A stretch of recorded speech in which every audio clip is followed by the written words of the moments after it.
Om Jananim Sharadam Devim Ramakrishnam Jagadgurum Padapadme Tayo Shlitva Pranamami Muhurmuhu.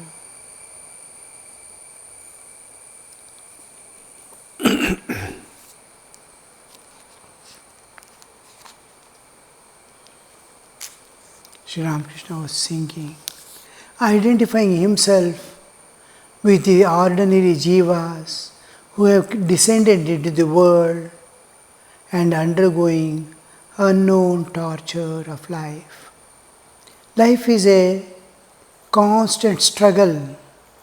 It's a war from birth to death. Internal constant wars are going on. External war is going on. Struggle to live, struggle to sustain life, struggle to live with people. The struggle continues. The inner conflicts, inner problems, inner ailments of the mental and physical level, constantly man has to fight alone. And this state of man, having come into the world, everything is divine, everything is fine, everything is beautiful, but the man is alone, is suffering. All lives on this are driven by nature. Instinctively they work, they act, they take birth, they grow, they perish. Without any resistance, they yield to nature and go. Nature drives. In man it is not so. There is the intelligence, there is perception, there is memory. All these factors count. Every memory is a painful event. Sometimes good, sometimes bad. Good has gone away and bad is continuing as if. The bad is there, intensely feeling of the past and of the present and possibilities of the future. Man suffers. And that Sri Ramakrishna is taking upon himself as a jiva and expressing the agony to the Divine Mother. Mother, what shall I do? Split is the rudder of devotion. Tattered is the sail of faith. See, the rudder, that is the rowing pan, is split. And you cannot row anymore. Boat is in the center of the ocean. It is in the sinking condition and it is not possible to row. And tattered is the sail of faith. Sail is the cloth that is spread over the mast, the unfurling cloth by which the breeze of wind or breeze is going to take it towards the goal. See, our own efforts has limitation. We utilize the nature's forces to walk. How much? Suppose I want to go far away, Kailas Manasur from South India. How long I have to walk? How long I have to travel? If I walk alone with my own strength, I cannot. Now I utilize the nature's forces. A ball can roll. A stone has to be pushed forth. There is huge resistance. How to reduce the resistance? He makes a cycle.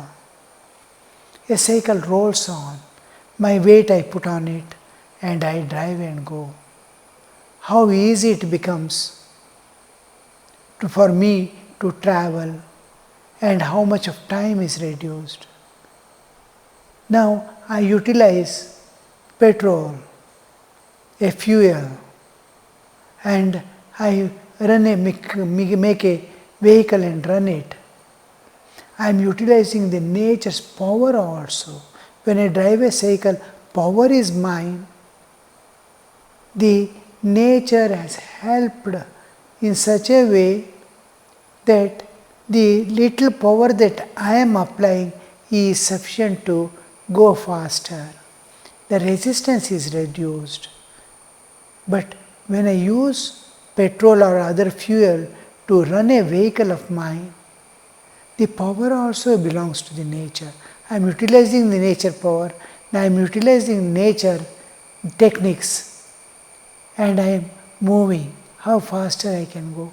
And if I can fly, it's still faster.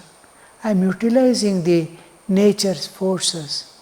Similarly, while going in a boat or ship, they tie clothes, huge windproof material, by which the blowing wind, if it is favorable in our direction, they immediately unfurl. All strains of rowing is stopped. The ship starts moving in the direction I want me to go. It goes on pulling towards the goal of my destination. So I am reaching there. This sail is tattered. Though there is breeze, I am not able to utilize. Though there is favorable wind, I am not able to utilize. The grace of God is always there, but I am not able to hold it, grace, because of my ego. The ego comes in as a resistance to the divine grace. Into my boat, the waters are pouring. When it is tilts, little by little water starts coming in. Tell me, what shall I do? For with my failing eyes, alas, nothing but darkness do I see. My vision also is not clear. Two things give us the vision. One is satsanga, company of holy men. Other eye is scriptural studies. The scriptures, constant scripture, thinking of the scriptures. What is given in the scripture, go on contemplating on it again and again. We get slowly the wisdom, knowledge, understanding in what way I have to go, what is the right thing, what is the line of action that I have to take to evolve to higher levels of consciousness. This I get either from scriptures, the Vedas, the Vinayakanandaji of the Vedas, or from the saints, through the satsanga, company of the holy men. This, when we are deprived of satsanga, when we are deprived of the scriptural knowledge which I can get from a guru, then I am almost blind. I see darkness alone on all directions. With my failing eyes, alas, nothing but darkness do I see. Here in the waves I will swim. Here in the waves I will swim, O Mother, and cling to the raft of thy name. Last what comes, when all things fail, is the Lord's name. I have not seen God. I have not attained anything in my spiritual life that I am able to say I am spirit and not body. And I am sinking. The death is conquering to take me away from the bodily existence. At last, nobody can help. Children, family, when death stares, when death approaches, doctors, so many scientists, the well-known people, the all-powerful government, nobody can help. No power on this earth can resist that death. Only last support for the jiva to ascend and go ahead to a safety place where it can evolve is only the name of God. Name of God we see not different from God. In one form, it is God with form. In another form, it is name without a form. Nama Namni. Sri Ramakrishna used to say, Nama Namni Abheda. There is no difference between name and the named, God and His name.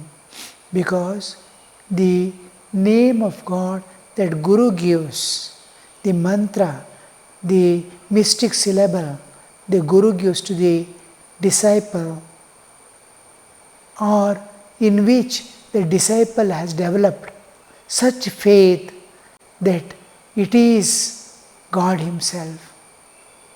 That kind of faith, unshaking faith, unfailing trust in that name of God that he might have developed by some means, or the Guru might have given. In that name, you will see that it is a God has taken that form. Because of his faith, because he is not yet ready for vision of God or attainment of God, but he has so much of faith and trust, dependence on God, that God he intuits a jiva through a mantra. Now I saw many of these old people, especially the parents of the inmates and vanaprasthis, from childhood, unknowingly, untaught, just like casual, Shri Ram, Jai Ram, Hare Rama, Rama Rama, Hare Hare. This Om Namah Shivaya, Om Namo Narayanaya. These simple expressions, most of these people I saw, Shri Ram, Jai Ram, going on repeating. From childhood, somehow of those days, they have caught hold of that as the support of life, support of existence, support of at all times, in times of good and bad, they are holding on to that. I saw them last, safely leaving the body with joy, with trust, as if anybody is leaving the clothes, removing the clothes and going away. Like that, they discard the body joyfully, holding on to that in the end.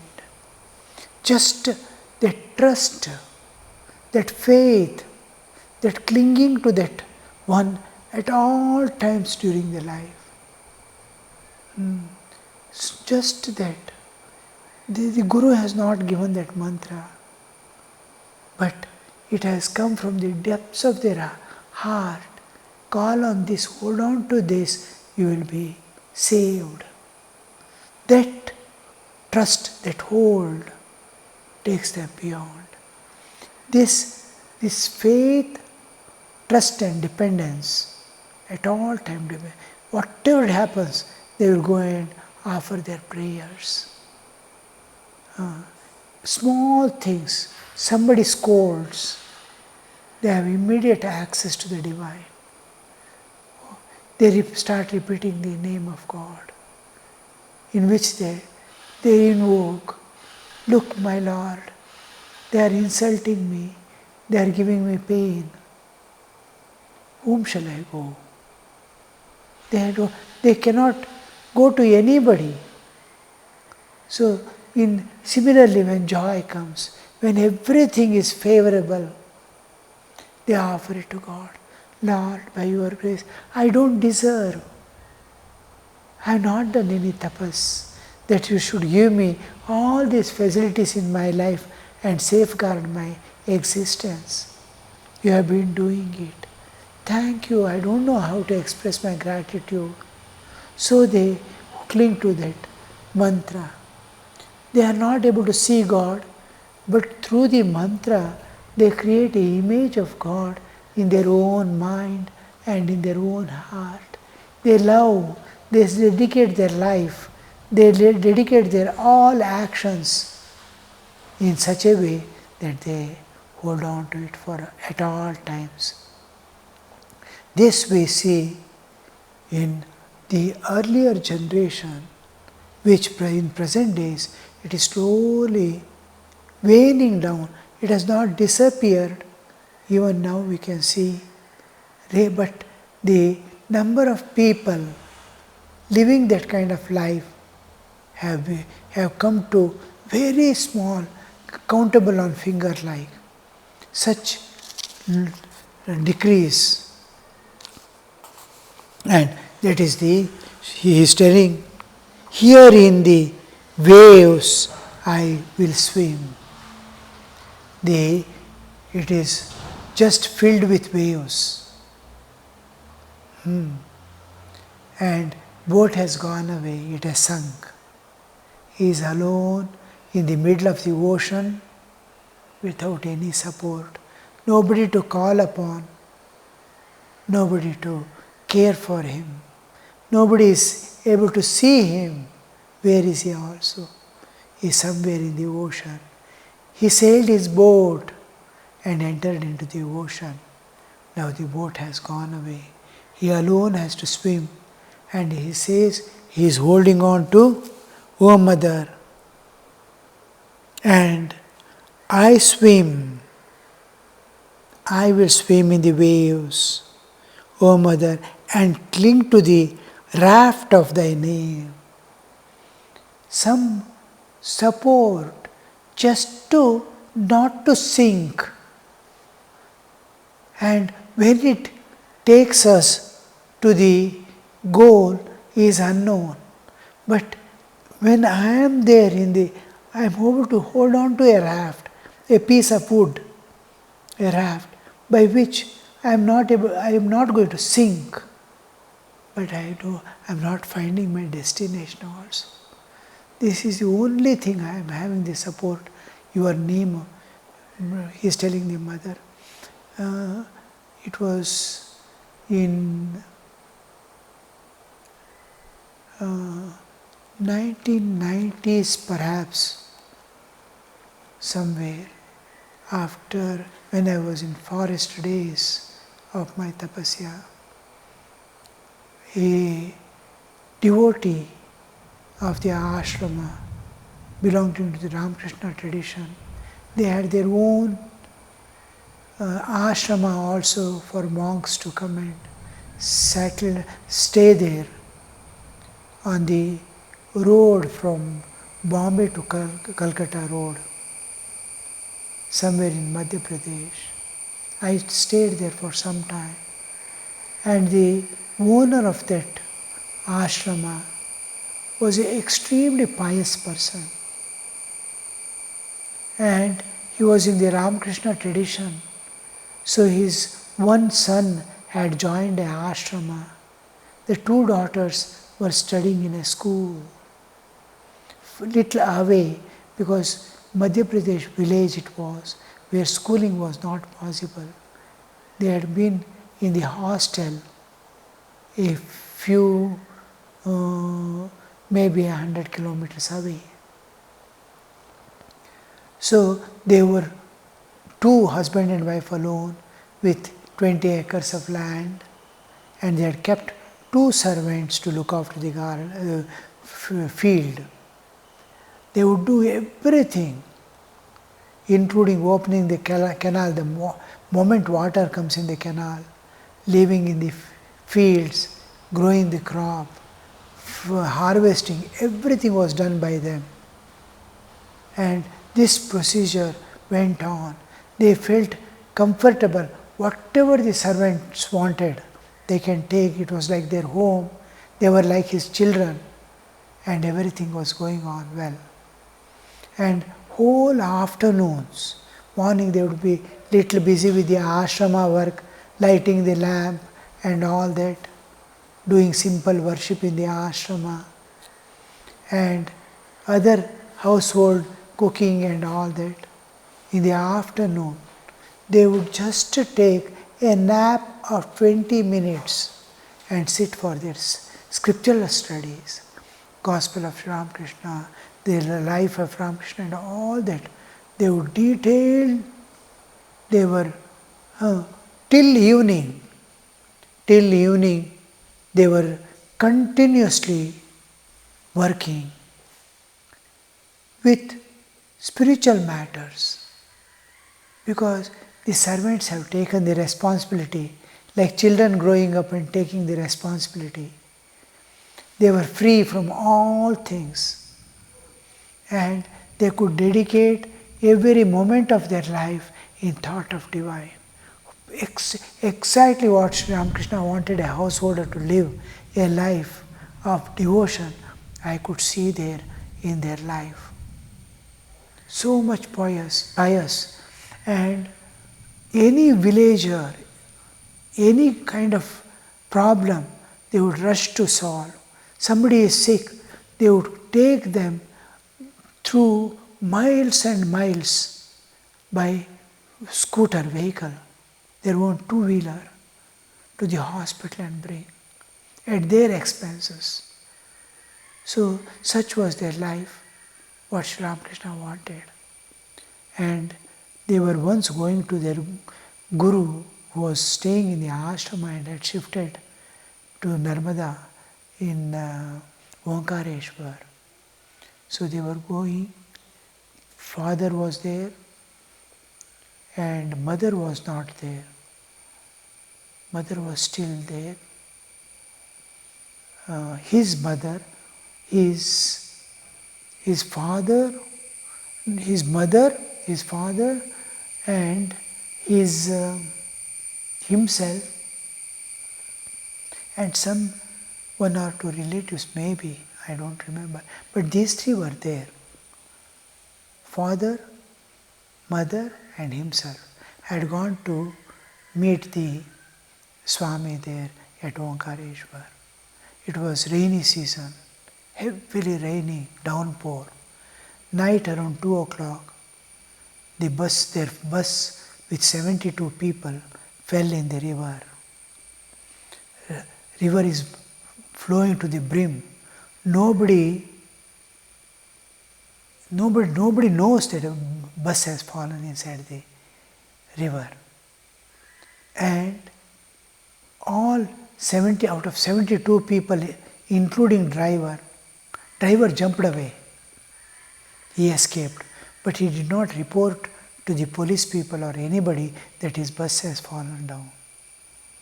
He escaped and ran away, and the whole bus with 72 people was inside the, and flood like river is flowing. His father knew the technique of staying under water for 5 minutes at a stretch. All died because most of them were sleeping, including these people. And that householder also was owning the ashram. He also died in it. Wife alone was left. He has gone alone with his parents. Mother died. The father, out of the 72, broke open in the depth of the river. He broke open the front dashboard glass and came out and started swimming. And he alone, he doesn't pitch dark, he doesn't know where he's going, where is this, where he can get down. He doesn't know where is the shore. Everything is dark, and he knew how to float on the water. And he tore away his dhoti because it is coming in the way of his swimming. Age was 79 years, and his weight was almost 90 kilos. And that person was lying down in that river and flowing with the current of the rainy season, flooding water. He was floating from 2 o'clock till 4 o'clock in the morning. Was floating. Straight dawn yet to come. That pre-dawn light, he could see the two sides, but he is somewhere in the middle. Helpless, chill water. He is shivering and lying down. And as the started dawning, he could push the water in one direction, move towards, but he was not able to get up. And it was moving along the border of the river, where land is there, but he has no grip to hold. Some people saw him who came for bath in the morning, caught hold of him and brought him out. See how how he floated to reach this is how the same thing happens in the Jiva's life. The last resort is the name of God. Everything has gone.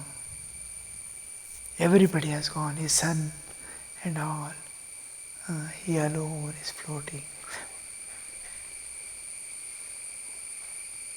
Wife also was there. Wife also passed, that is his mother. He also passed away, his mother also passed away, and only father started floating in the... So, that is what happens. Last resort is my own self. When everyone is getting drowned, there is someone who is floating and reaching the shore. And what was holding him was only the name of God. The whole life they had spent in thought of the divine, calling on leading a fine life of service and divine thoughts. And there also, this is what this song is expressing. I am holding on to the raft of your name and swimming, not knowing where it is taking, where I am to go, but only hope is that the name of God. Om Niranjanam Nityamanantarupam Bhaktanukampa Dhritavikraham Vai Ishavataram Parameshamidhyam Tam Ramakrishnam Shirasa Namamaha.